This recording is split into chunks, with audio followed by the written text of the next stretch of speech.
differences and what I should be doing one side and kind of addressing asymmetries. I don't want you to overthink it. Just know that our pelvis right here, sometimes we just have differences side to side. What can be really common is the left side that is a little bit more forward than the right, which impacts the muscles on and around that support the pelvis. So we need strong core, glutes, adductors for nice pelvis stability.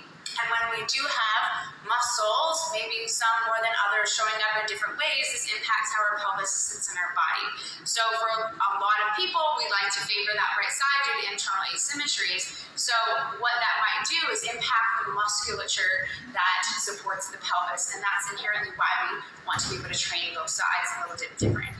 So if we favor that right side and we're tending to sit in this more right hip position, this glute is kind of in a more lengthened position. We want more glute on this side. So we want to be able to access the glute now. We're not getting push off from the glute. We're finding another way to get ourselves from our right to our left, which we're doing when we're walking all the time. So that might look like using your hamstrings. That might look like kind of throwing the rib cage forward and we're kind of flaring through the rib cage. So a lot of times if you have like that right hip height, which is really common, we want to think about ways we can find that glute, we can release tension on the back side of that pelvic floor, we can maintain that stacked position, so rib cage over pelvis, so you're not moving through your low back, and figure out ways we can get yourself from your right to your left, and on your left, we need to figure out ways that you can actually receive that and kind of pull into it and lengthen. So sometimes people might also have like a left hip hike, and sometimes that could be in response to our inability to actually get onto the left. There are so many different layers, so I don't want you to overthink it, but sometimes it's just really helpful to look at your body.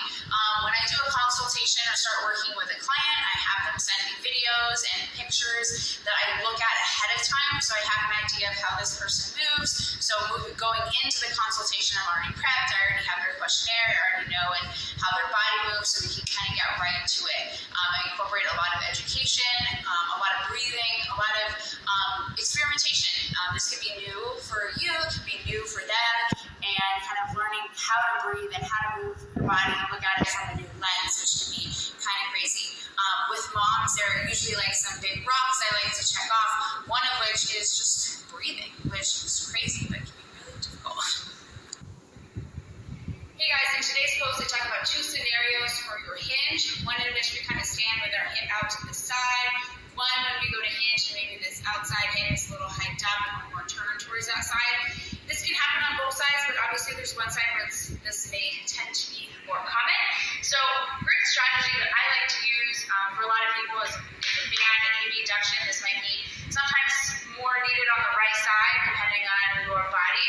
But if I am standing with my right hip hiked a lot, one thing I like to think about is this knee kind of pointed towards the second or third toe, moving through the foot, kind of hiking or rooting down with the pelvis. So already I feel this right glute, and using this band for abduction, and then I'm going to have a place to hinge from where the pelvis can stay a little bit more neutral or stable. Just in this holding this position, my glute's on fire. So check out today's post for a couple ideas. I love teaching a kickstand hinge as an introduction to a hinge-based movement.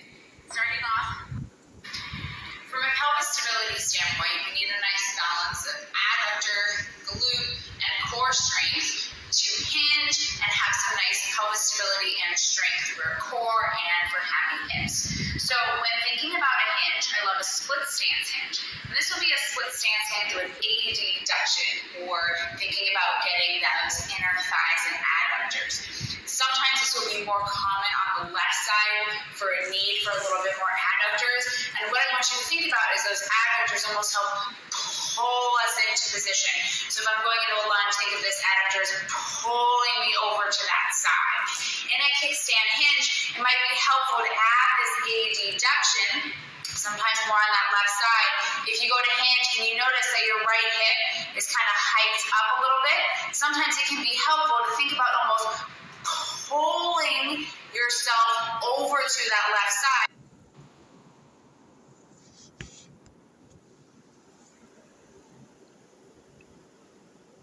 Here's a pose for, here's a long exhalation out of the mouth, so you can feel this ab connection. As I exhale, making sure my sternum doesn't drop, but I'm not crunching down and pushing pressure down. So keeping my sternum elevated.